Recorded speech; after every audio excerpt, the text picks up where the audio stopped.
Critically analyze and discuss the advantages and disadvantages of each method, and use appropriate methods to enhance the teaching learning process in your classroom. We have dealt more extensively with some of the methods than others, for example communicative language teaching, CLT, as they continue to be used very widely even now. 1.1 Introduction. Several methods of language teaching learning gained prominence in the 20th century which are still being followed in the 21st century. However, the 21st century has also thrown up certain exciting perspectives. In this unit, we will further shed light on all these methods, looking at them from the perspective of the learner, the teacher and materials. We will also at the same time ask you to think beyond the concept of methods. We wish to state at the outset that we do not promote the efficacy of any one method. We believe that a teacher knows her teaching learning situation best and should use whatever method suits her context. But to be able to do this, you need to be aware of the current trends affecting methods of teaching learning and the rationale for them. Language educators have sought to solve the problem of language teaching by focusing attention almost exclusively on method, Stern 1983. In other words, they have assumed that if a teacher teaches using the right method, learning will automatically take place. Therefore, over the 20th century, researchers have been constantly trying to find the best method. However, language learners have not really benefited from these various methods. Scholars are now arguing that perhaps we have been looking in the wrong direction all this while. Probably there are variables besides methods which we need to take into account. Prabhu, 1990, proposed that any attempt to find a best method was illogical because the teachers quite reasonably adapted and combined individual methods to suit their classroom's contexts and their own personal beliefs. Applied linguists like Penny Cook, 1989, suggested that teachers were frustrated because they could not implement any method fully and consistently because their context would not allow it. This search for a best method also maintained an unequal relationship between the academics, researchers and the actual teacher who had to engage with her class. As a result of this sustained criticism, the search for the best method has become less important in the 21st century and scholars are now talking of a post-method era where the classroom teacher and her context is given more importance and the teacher herself is encouraged to become a theoretician, theorizing from the classroom. In the following sections, we shall discuss some of the teaching learning methods that have gained some prominence in the 20th century and are still in use to a greater or lesser extent in the language classrooms in India as well as in the production of materials. 1.2 The Grammar Translation Method. The grammar translation method was not based on any theory of language teaching, but its roots can be traced to the way classical languages such as Latin and Greek were taught. It was a way of learning a language through a detailed study of its grammar. The learner then applied the rules of grammar in translating sentences and parts of text from the mother tongue into the target language and vice versa. A distinctive feature of this method was its focus on translating the sentence correctly.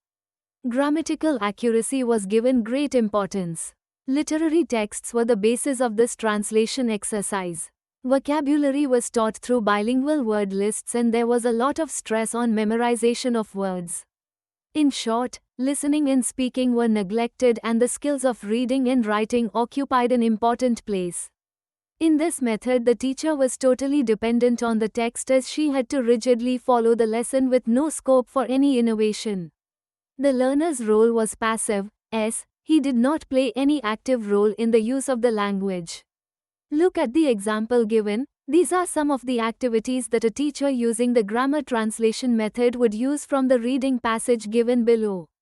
Reading passage: I went out, and in the full blaze of sunlight in the field stood two dogs, a black and white, and a big, bushy, rather handsome sandy red dog, of the collie type.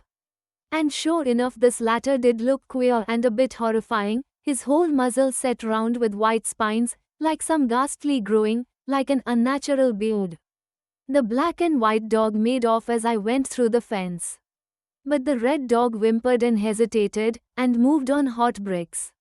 He was fat and in good condition. I thought he might belong to some shepherds herding sheep in the forest ranges, among the mountains.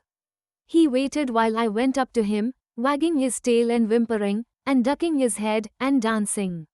He daren't rub his nose with his paws any more, it hurt too much. I patted his head and looked at his nose, and he whimpered loudly. He must have had 30 quills, or more, sticking out of his nose, all the way round, the white, ugly ends of the quills protruding an inch, sometimes more, sometimes less, from his already swollen, blood-puffed muzzle. From Reflections on the Death of a Porcupine by D. H. Lawrence. 1. Write the mother tongue equivalents of the following words in paragraph 1, queer, horrify, ghastly. 2. Translate the following sentences from the passage into the mother tongue. I went out. E. The black and white dog made off as I went through the fence. E. I patted his head and looked at his nose, and he whimpered loudly.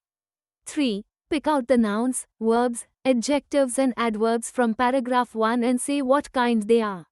Language experts of the early 1940s discarded the grammar translation method because they felt that learning about language through a detailed study of grammar was not the same as learning to use a language, and that constant translation from the mother tongue stood in the way of the learner becoming a fluent user of the target language.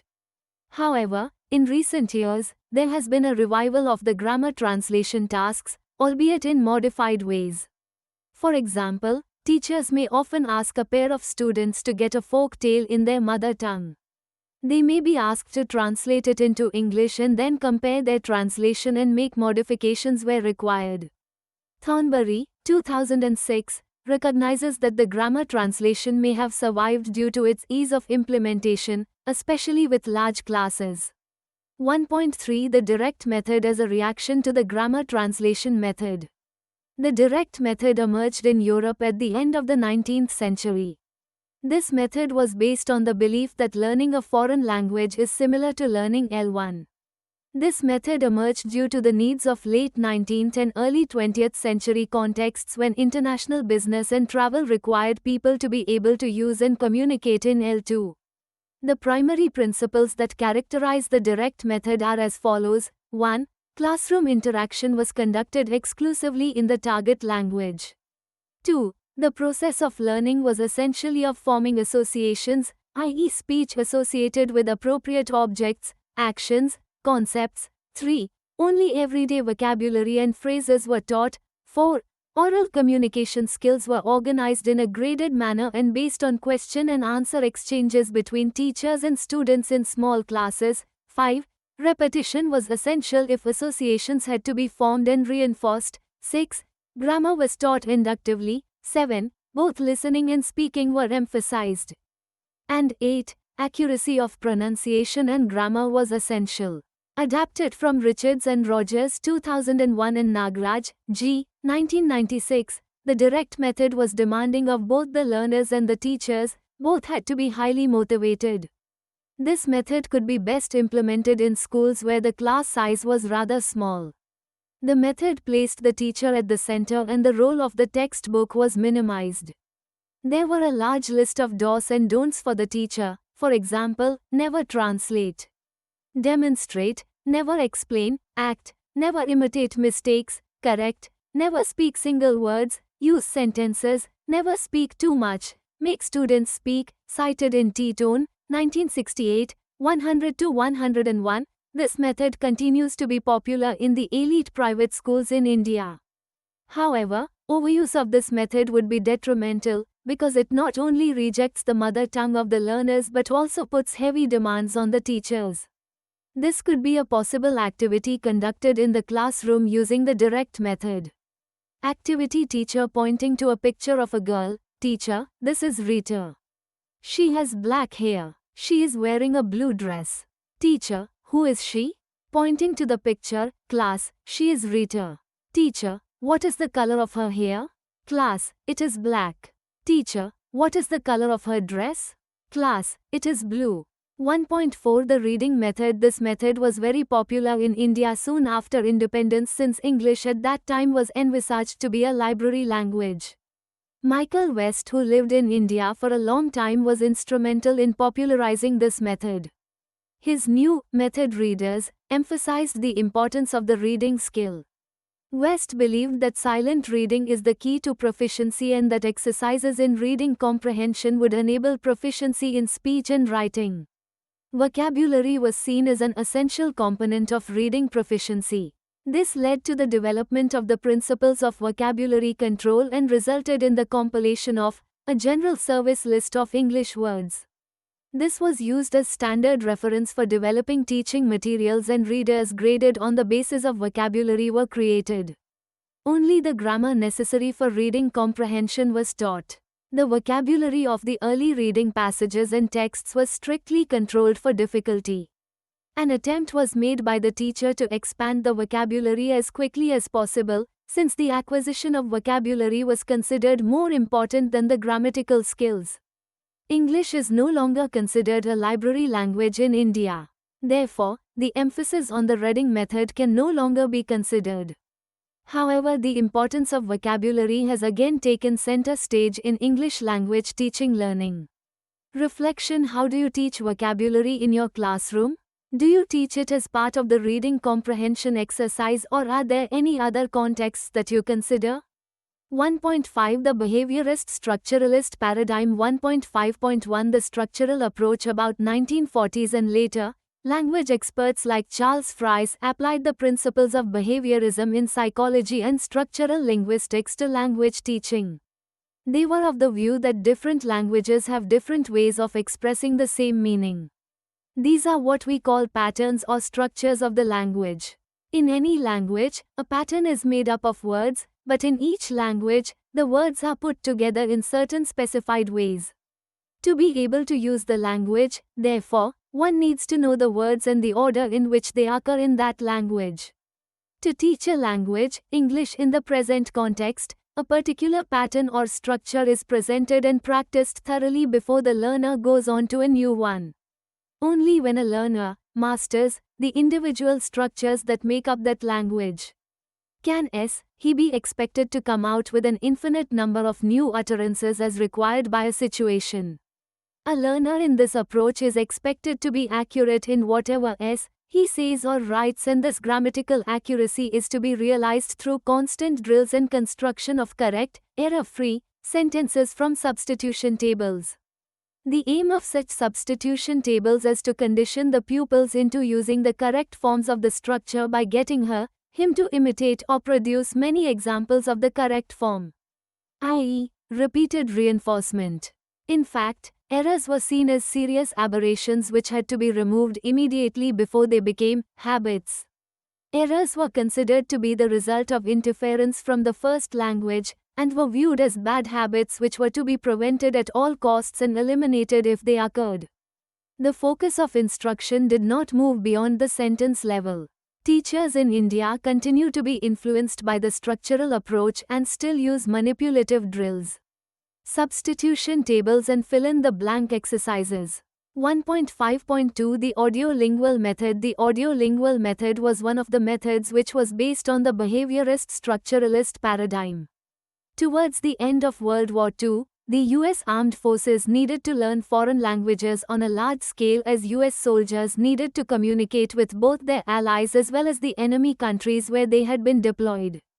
The languages taught ranged from European languages such as French and German to East Asian languages such as Japanese and Korean. This method focused on oral work and pronunciation taught through drills as well as dialogue practice in small groups of motivated learners and native language teachers. Dialogues were the main aspect of the audiolingual approach, as they provided the learners an opportunity to mimic, imitate, practice and memorize bits of language considered to be relevant to their situations. In fact, the audiolingual method adapted many strategies of the direct method, especially the emphasis on the spoken skill. Based on the principle that language learning is habit formation, the method encouraged imitation and memorization of set phrases. Structures were taught one at a time using drills. Little or no grammatical explanation was provided. Vocabulary was limited and taught in context. There was use of language laboratories, tapes and visuals.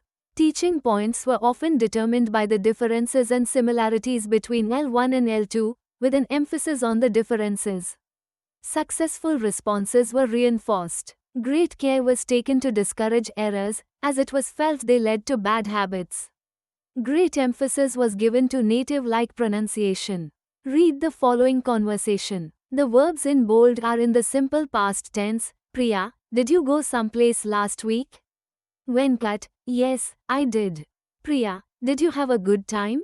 Venkat, yes, I did. I had a very good time. Priya, what time did you get home? Venkat, my flight got in a little after 11:1.6. Another paradigm shift, communicative language teaching,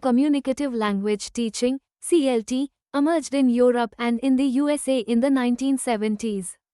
This has been the dominant paradigm for several years in all the different contexts where English is taught. It continues to be the major teaching methodology in the Indian context even now.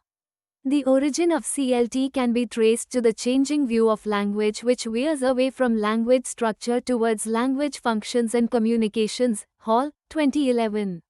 Thus language teaching moved away from individual linguistic structures to teaching people how to use language effectively when communicating.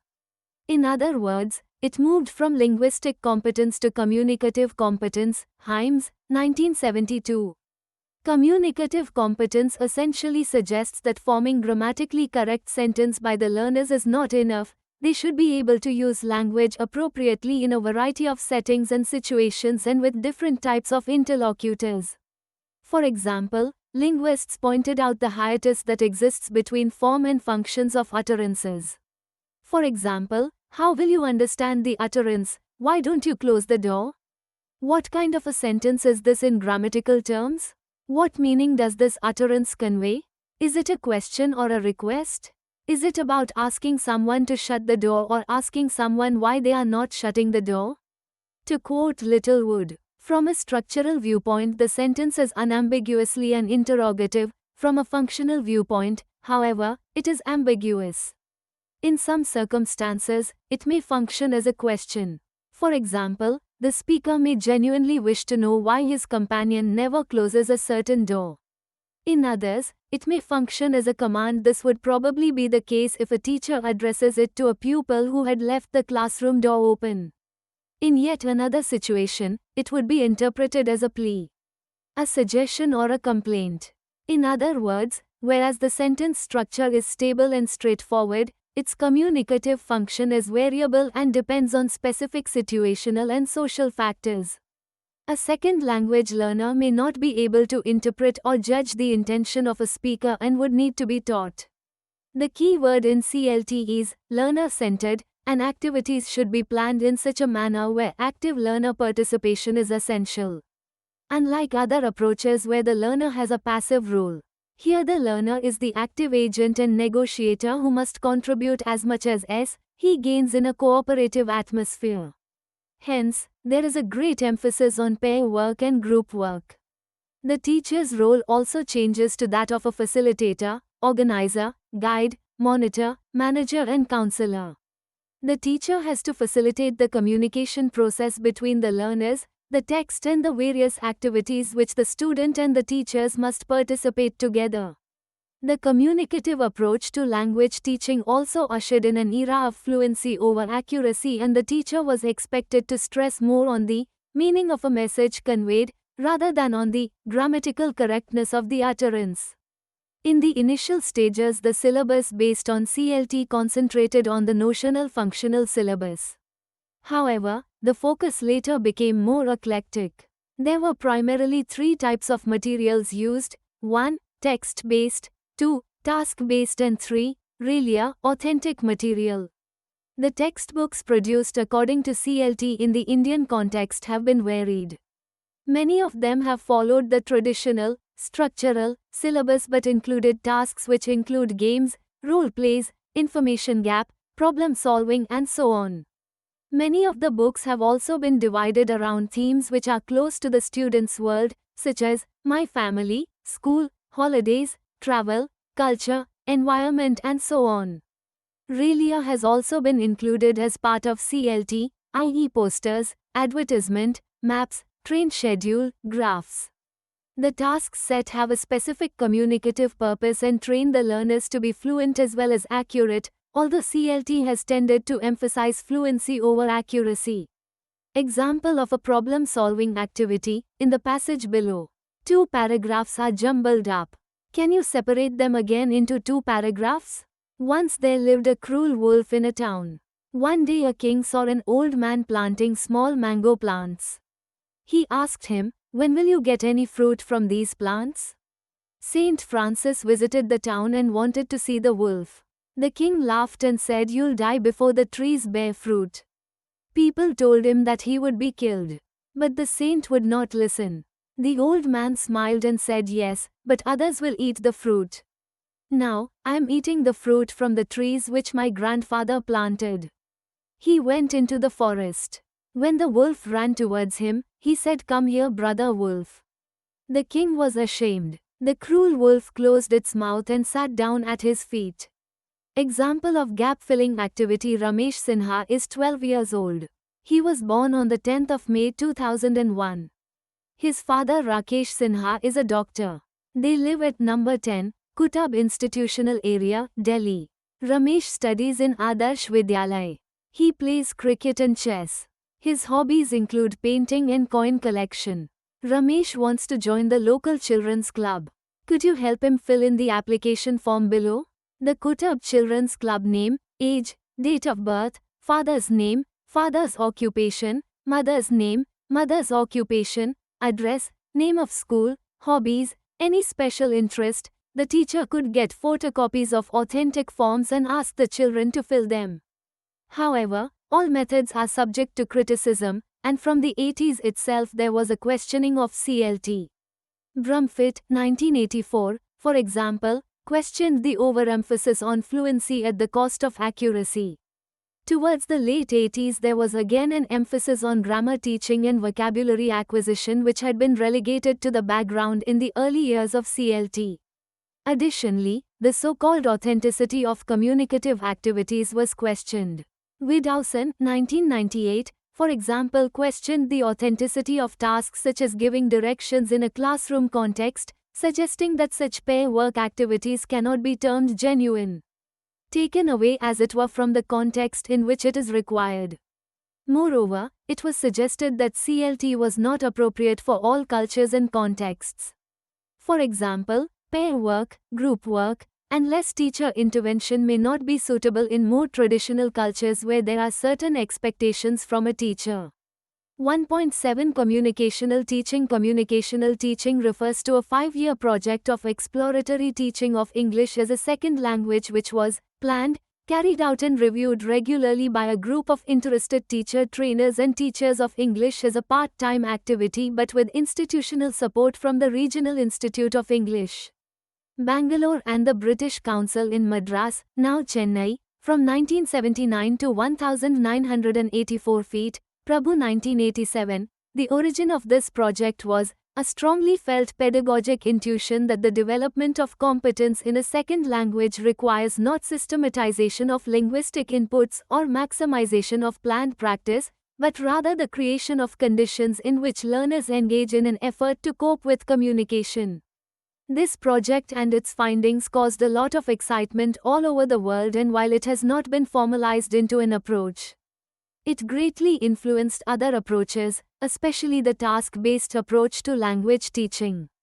Some features of the communicational teaching: it was a reaction against the structural oral situation method that was predominant at the time, where the focus was on structure and its repetition. Problem-solving activities or tasks were the main thrust of the teaching-learning process. The communicational syllabus was not based on pre-selected language items but driven by the difficulty level of the tasks. The tasks provided meaning-focused activity that required students to understand and convey meaning and where attention to language forms was incidental. These tasks were primarily cognitive in nature. In dealing with the class, the teacher controlled her language just as any adult would do when speaking to a child. This is called natural control. In communicational teaching, the learner has to engage with more than one language that may be required for problem-solving activities. Hence the use of mother tongue or other languages were not prohibited. The following is written on the blackboard. Mr. George 9:15 a.m. leaves home 9:45 a.m. arrives at his office 10:45 a.m. goes to the court 3:30 p.m. returns to his office 5:30 p.m. leaves the office 6 p.m. arrives home. Mrs. George 9:45 a.m. leaves home 10 a.m. arrives at the college 12:30 p.m. leaves the college 12:45 p.m. arrives home 1:45 p.m. leaves home 2 p.m. arrives at the college 4:30 p.m. leaves the college 4:45 p.m. arrives home. Pre-task questions which are deliberately varied in form are as follows. 1. Where is Mr. George at 10 a.m.? 2. Who leaves home first in the morning? 3. When does Mrs. George arrive at the college, in the afternoon? 4. How long does Mrs. George take to go from her house to the college? 5. Who is at home at 1 p.m.? 6. How much time does Mr. George spend at his office, in the morning? Task 1. Who comes home last, in the evening? 2. Where is Mrs. George at 1:30 p.m.? 3. How much time does Mrs. George spend at the college? In the morning? 4. When does Mrs. George leave the college in the afternoon? 5. Who is at home at 9:30 p.m.? 6. Where is Mr. George at 4:30 p.m.? 7. How long does Mr. George spend at his office in the afternoon? 8. Who does not come home for lunch? Pre-task is guided by the teacher. It is a whole class activity. The pre-task activity is meant to orient the learner for the task-based activity, which means the learner is expected to do the task by herself. 1.8 The humanistic approach. The humanistic movement in language teaching emerged, as did some of the other approaches, from developments which occurred in education and psychology. The ideational basis of humanistic education was developed by authors such as Maslow, 1970, and Rogers, 1961. In terms of acquisition of L2, this approach argued even more strongly against the authoritarian teacher-centered classroom and emphasized the importance of creating environments which minimized anxiety, enhanced personal security and promoted genuine interest through a deeper engagement of the learner's whole self. Roberts, 1975. Unlike the communicative approach, which to a large extent remained syllabus-centered, the humanistic approach permitted students to diagnose their own needs and create their syllabus. The key concerns of this paradigm shift included factors such as the following: respect for learners as people, being sensitive to their feelings and encouraging respect for each other. The effective nature of the learning experience was emphasized. Respect for the learner's own knowledge and independence. And faith that learners know best how and when to learn. The classroom activities focused on what the learners wished to engage in. This contributed to learner autonomy and critical thinking skills as well as encouraged self-discovery, responsibility and respect for the need for criticism and correction. Teachers were regarded as enablers and facilitators who assisted the learners in their process of self-discovery rather than instructors that transmit knowledge to learners. The ways in which these psychological and educational principles can be implemented in second language teaching learning was explored and tried out by 4 language teaching methods. These include Asher's Total Physical Response, Curran's Community Language Learning, Gotegno's Silent Way, and Lozanov's Suggestopedia. We shall discuss briefly 2 of these methods which will bring out the ways in which the basic principles of humanism can be realized in the classroom. 1.8.1 Community Language Learning. Charles Curran, who was the originator of Community Language Learning, CLL, was a Catholic priest who taught psychology and counseling. His approach to teaching L2 is heavily influenced by the methods of counseling therapy. In a CLL class, learners typically sit in a circle and talk naturally about the subject which is of personal relevance to them. The learners may speak either in the first language L1 or in the L2. The teacher stands behind the learner who is speaking and either gives the L2 translation of what the learner has said in L1, or reformulates the learner's L2 utterance correctly and appropriately. The learner then repeats what the teacher says, and so that class moves on from one learner to the other in a similar fashion. The conversations are recorded and replayed at the end of the class. The whole purpose being to help the children analyze the contents and learn from the experience. A CLL class thus had no preset syllabus. The language content was derived directly from the interests and concerns of the learners themselves. The teacher had two roles. First was that of the resource person who helps the learner to formulate the L2 message that they wish to convey. The second was to create a supportive and non-judgmental, anxiety-free atmosphere in the classroom. Most institutional settings such as schools and colleges find such an approach much too democratic to follow. However, many language programs have drawn upon its principles such as the emphasis on learner-centeredness, group work, learner autonomy and the facilitative role of the teacher. 1.8.2 Total physical response. This method was evolved by James Asher, an experimental psychologist who theorized that the acquisition of L2 is very similar to L1. Since young children acquire their first language largely in the form of commands or encouragement to act, sit down, finish your dinner, the acquisition of L2 should follow a similar pattern through commands that require a physical response. Central to TPR is the notion that all language learning, including L1 and L2, can be presented through commands and physical actions. TPR did not become a fully implemented method within ELT. However, teachers might draw on it from time to time, especially when teaching young learners. This method can be offered at the beginner level but may not appeal to learners at an advanced level. 1.9 The Constructivist Paradigm. The National Curriculum Framework 2005, NCF 2005, envisioned the aim and methodology of teaching learning as the process of construction of knowledge by the child. Every experience of life adds to the previous knowledge and helps to create and develop new ideas. Thus, in constructivist methodology, the teaching learning environment should be designed to support the learner's knowledge construction process. Wilson 1996 defines a constructivist learning environment as a place where learners may work together and support each other as they use a variety of tools and information sources in their guided pursuit of learning goals and problem-solving activities.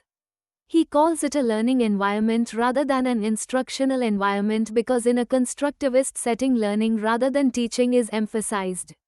Designers of the constructivist learning environment emphasize the following 7 pedagogical goals.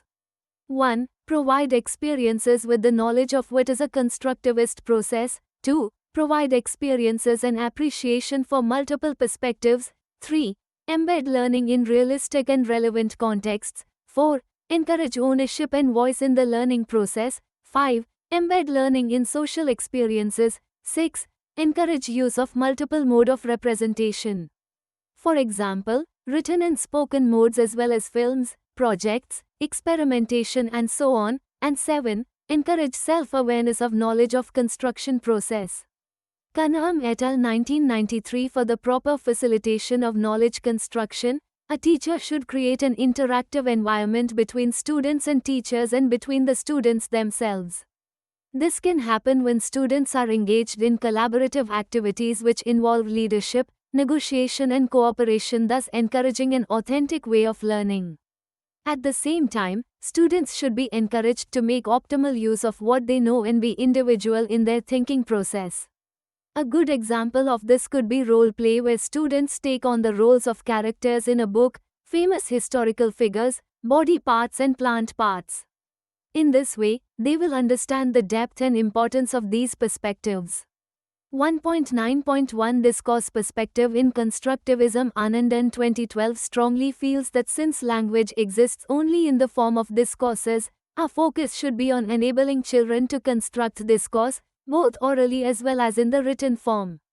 This is possible only through providing authentic linguistic experience to children through discourses.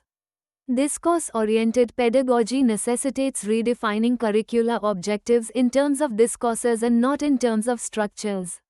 For example, grammar teaching and teaching of writing are not separate skills but are inextricably linked to the student's own writing. Using the student's own writing as a text, teachers using the constructivist approach teach grammar using one or a combination of the following methods: mini lessons, grammar journals, one-to-one conferences and peer group activities. We shall briefly discuss each of these methods. Mini lessons arise from student written work and are designed to be very brief, say 5 to 10 minutes. For example, if a teacher has noticed certain problematic sentences from students' essays, rather than refer to textbook exercises to address the issue, she may select sentences from the students' work and use those sentences as a way to promote discussion about the stylistic choices that students make.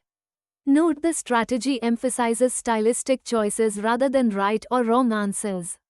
Therefore, it gives students an opportunity to discuss their own writing as well as that of their peers. It sharpens their critical skills as they must consider whether their sentences work or don't work effectively. The goal is to have the students work on 2 or 3 sentences every day, hence the term mini lesson. A grammar journal is a notebook in which students keep a record of ungrammatical sentences they have written. Teachers often guide the students to these errors but do not correct them. Students rewrite these sentences, making alternative stylistic choices to improve each sentence. During the one-to-one conference, the teachers discuss the editing choices and monitor the students' progress. Gupta 2012, pp 159 to 160. The following section would give you an idea about a typical lesson which follows the discourse perspective. The unit is titled The Voice of the Voiceless. The issue of discrimination is presented using a number of discourses like cartoon, newspaper report, profile, story and poem. We present here a lesson transaction using the news reports. Reading the news reports, process reading. Let the learners go through the news reports individually. Ask 1 or 2 learners to present the ideas they have conceived from the reports. Divide the class into 5/6 member groups. Assign each piece of news to 2 groups and ask them to read it again. Interact with the groups and help them with their reading by asking them to refer to the glossary, asking probing questions, etc. You may ask questions such as, what is the report about? Where did it happen? Who were involved in it? Let the groups present what they have understood from the news reports. Let there be a brief discussion on the atrocities against the weaker sections of the society based on the newspaper reports. Ask the learners to present instances of such atrocities against the weaker sections of the society in their neighborhood. Let the groups collect as many reports and photos as possible in English or any other language from newspapers and magazines. Let them categorize those issues under 5 or 6 heads. Let all groups compile a magazine, each using the collection of newspaper reports and photos based on different issues. Based on all the issues, let them fill in the table given in the text. Assessing the data entered in the table, the learners may prepare a brief report. In this paradigm, it is expected that the teachers fix goals together with students, asking them what they need and want to achieve in the different discourse domains and skills. This methodology avoids the linear mode of presenting language elements to learners, whether in terms of structural grading or lexical grading or even in terms of functions and notions. Instead, the textbook is now worked out in terms of gradation of discourses. For example, diary as a discourse is introduced in Class 4 and autobiographical writing at the secondary level. 1.9.2 Vygotsky's theory of social constructivism. Social constructivism was developed by the Soviet psychologist Lev Vygotsky. Vygotsky, although himself a cognitivist, believed that it was not possible to separate learning from its social context. He firmly asserted that learning was not simply the assimilation and accommodation of new knowledge by the learners. Instead, he argued that all cognitive functions originate in social interactions. Therefore, the active learner not only links new knowledge to prior knowledge, but also applies it to understand authentic situations. Vygotsky's main interest was in the study of language development. Learning for him occurred through dialogue which took place between the teacher and the learners, between the learners themselves and between the learner and the text. Vygotsky believed that learners made sense of new knowledge through an internal or intermental dialogue. Thus, learning was interacting in a social setting as well as reconstructing ideas in one's own mind and sharing them with others. Language was used by the learner to organize thought, to learn as well as to communicate and share experiences. In other words, language enabled a child to imagine, create, manipulate and use new ideas and share them with other people. Parents and teachers provided learners with new vocabulary in terms of words, phrases and chunks along with the structures of language. Children jointly reconstructed experiences which provided guided support to each other, hence furthering their learning. While working with others, in groups or in pairs, the children brought about developmental change not only in themselves but also in others. Some of the major tenets developed by Vygotsky was the zone of proximal development and the level of actual development. The area in which an individual's optimum learning can occur is called the zone of proximal development. The level of actual development is the level of development that learners have already reached and can attempt any activity independent of any help. Vygotsky conceptualized ZPD and recognized that learners were able to reach beyond their capacity if they were guided and given prompts by someone more advanced. They needed to be scaffolded until they gained confidence to work independently. Since the basis of constructivism is learner-centeredness, where the learner is actively engaged in the construction of knowledge, a set of language learning strategies are implemented by the learner. Some of the strategies which have gained prominence in recent years are critical thinking and reflective learning. Critical thinking is that mode of thinking about any subject, content, or problem, in which the thinker improves the quality of his or her thinking by skillfully analyzing, assessing, and reconstructing it. Critical thinking is self-directed, self-disciplined, self-monitored, and self-corrective thinking. It produces learners who are bright and innovative and likely to succeed in the academic and other spheres of life. According to Halpern, 1996, critical thinking is purposeful, reasoned and goal-directed. It involves problem-solving, making inferences, predicting and using skills which involve inferencing in specific contexts. Critical thinking is also sometimes called directed thinking because it focuses on the desired outcome. In order to be critical thinkers, we must encourage our students to assess the validity of statements, news stories, arguments, and so on. Therefore, using the material and classroom activities, the teacher should help the learner develop critical thinking skill. This would involve 1. The ability to identify and interpret information, facts, opinions, intentions in any reading, writing material. 2. Employ contextual clues to analyze the meaning of sentences and words. 3. Express personal response to description of experiences using reasoned judgment. 4. Make hypotheses, explore alternatives and predict consequences. 5. Communicate effectively. Reflective learning is a part of critical thinking which refers to the process of analyzing and making judgments of what has happened. Reflective learning helps learners to develop higher-order thinking skills by inducing them to relate new knowledge to prior understanding. It enables them to think in both abstract and conceptual terms, applying specific strategies to novel tasks.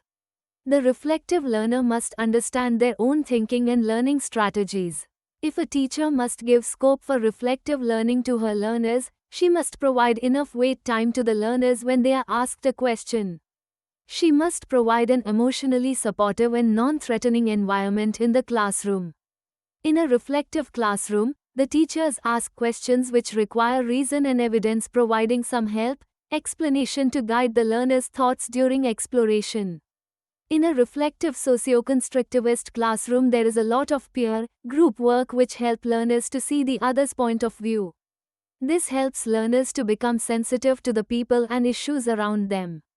1.10 The post-method era. For over a century, language educators sought to solve the problems of language teaching by focusing attention almost exclusively on method. Stern, 1983, 452. Traditionally, it was believed that if we followed the right set of teaching principles, it would lead to the most effective learning outcomes. However, this thinking has been questioned in recent times as we have witnessed the rise and fall of several methods throughout the recent history of language teaching learning. Brown, 2002. Hence, now there is disillusionment with methods as a problem solver for the teaching learning problem. In this, Post-methods era, attention has shifted from method to pedagogy, i.e. to the teaching learning processes and the contribution of the teacher to this process.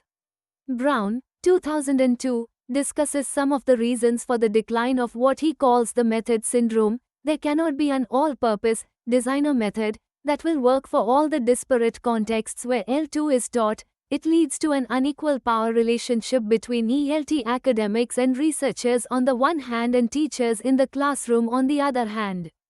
As she merely has to apply the method which is handed to her. It is forgotten that it is the teacher in the classroom who best understands her students and their contexts.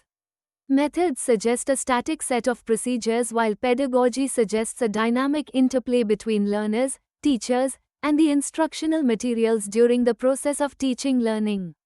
Kumaravadivelu, 2003, noted that in the initial form, post-method practice may be termed as principled eclecticism, in which the teachers plan and adapt their classroom procedure by absorbing practice from a variety of methods.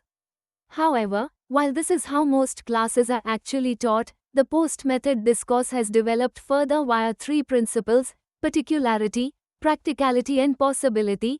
Kumaravadivelu, 2006, page 59. These principles are as follows: particularity, teachers have to take into account the social, linguistic and culture background of their learners. Practicality, the teachers are encouraged to theorize from their own practices from their classrooms and put into practice their own theories. This gives them autonomy and self-respect. Possibility, the socio-political consciousness of learners is addressed in the classroom as a catalyst for identity formation and social transformation. Brown, 2002, suggests that a teacher must prepare a checklist of questions in the dynamic process of teaching learning. 1. Does the technique appeal to the genuine interests of your students? Is it relevant to their lives? 2. Is the technique presented in a positive, enthusiastic manner? 3. Are students clearly aware of the purpose of the technique? 4. Do students have some choice in a. Choosing some aspect of the technique? And or b. Determining how they go about fulfilling the goals of the technique? 5. Does the technique encourage students to discover for themselves certain principles or rules, rather than simply being told? 6. Does it encourage students in some way to develop or use effective strategies of learning and communication?